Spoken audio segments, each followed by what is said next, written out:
Bonjour, professeur Raoult. Bonjour. On ne vous présente plus. Le gouvernement français décide d'accélérer la vaccination en prévision de la rentrée de septembre et souhaite même peut-être rendre obligatoire le vaccin contre le Covid-19 au personnel soignant. Qu'en pensez-vous? Le vaccin fait partie, je l'ai répété sans arrêt, des armes qui sont utilisables.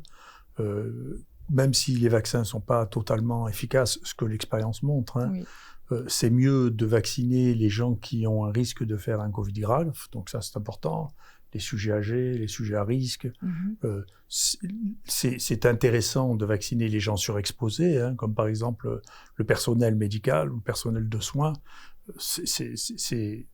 Quand les gens sont surexposés ou quand les gens ont des facteurs de risque ou le risque de faire un Covid sévère, je pense que c'est raisonnable de faire ces vaccins, même si leur protection n'est pas absolue. C'est pas une baguette magique.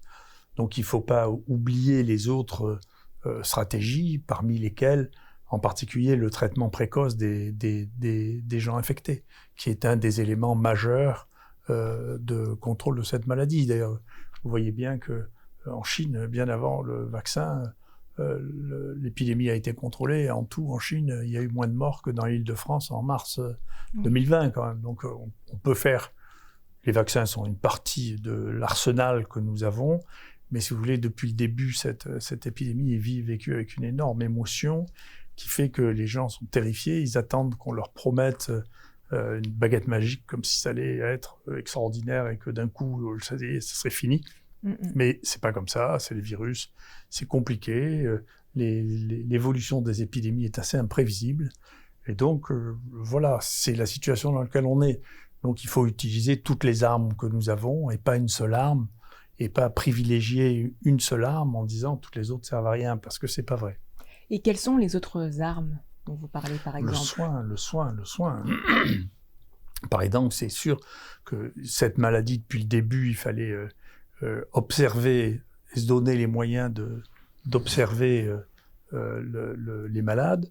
Nous, l'Institut qu'on a fait, qui est en partie imité de l'hôpital qui est à côté de Shanghai, que j'avais vu en 2005 pour répondre au SARS, ça permet d'avoir tous les équipements pour observer les malades, tous les éléments pour les observer, pour faire de la recherche.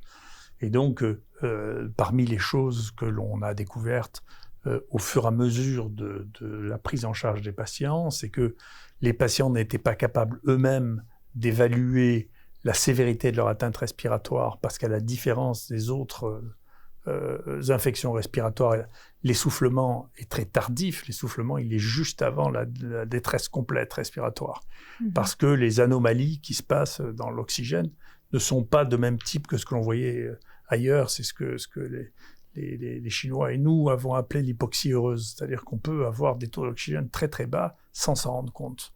Ça, si vous n'observez pas les malades, moi je suis content, on a dit ça en juin 2020, finalement mon gouvernement a fini par recommander de tester l'oxygène, ces petits appareils qui coûtent 20 euros, pour savoir si on n'avait pas des taux d'oxygène qui étaient bas. Mais au moment où nous avons commencé ça, même dans toutes les urgences de France, personne ne regardait si les gens avaient des taux d'oxygène qui étaient bas.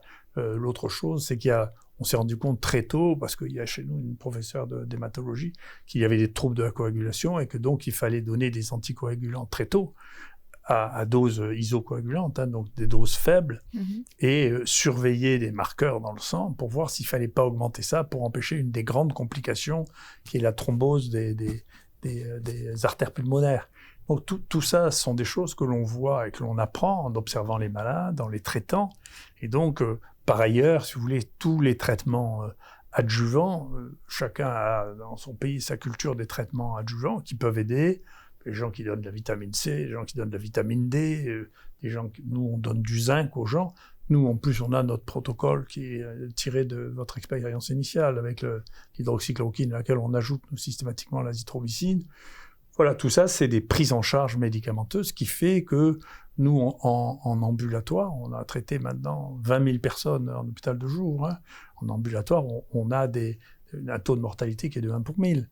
Donc, si vous vous occupez des malades, la mortalité n'est pas la même. Donc, si on s'occupe des malades. Et donc, c'est une vraie question.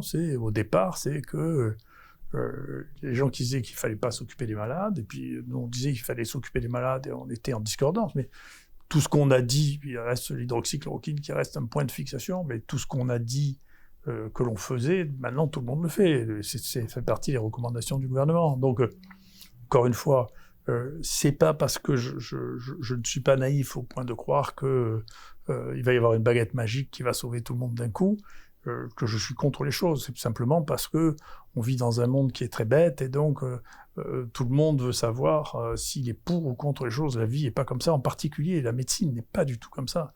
La médecine, c'est une... Les épidémies, c'est des manifestations de troubles de l'écosystème, et donc les troubles de l'écosystème ne sont pas les mêmes d'un endroit à l'autre. C'est pour ça qu'on ne peut jamais prédire la forme des épidémies. Si vous regardez la forme des épidémies, dans le monde, il n'y en a pas deux qui soient pareils. Ça veut dire que personne ne pouvait prédire la forme d'une épidémie. Donc des choses... Oui. Mais c'est pareil, hein, la presse adore qu'on lui les hommes de gouvernement adorent qu'on leur prédise l'avenir. Moi, j'ai toujours dit, on ne peut pas prédire l'avenir, c'est pas comme ça, surtout l'épidémie. Moi, ça fait 40 ans que je travaille sur les épidémies, je sais bien que c'est pas vrai.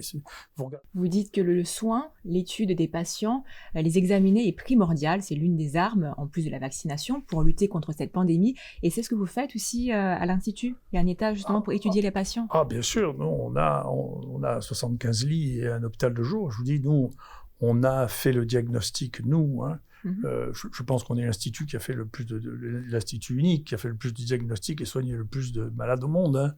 On a fait, nous, 700 000 tests. On a fait le diagnostic chez 45 000 personnes et on en a traité 35 000. Oui. Nous. Donc, moi, je ne parle pas de la presse, de la revue de la littérature, je parle de choses que l'on a vues, nous, pour lesquelles on a analysé les dossiers. Les études qu'on fait au fur et à mesure sont des études qui comportent des données qui sont accessibles à tout le monde, si tout le monde doit les vérifier.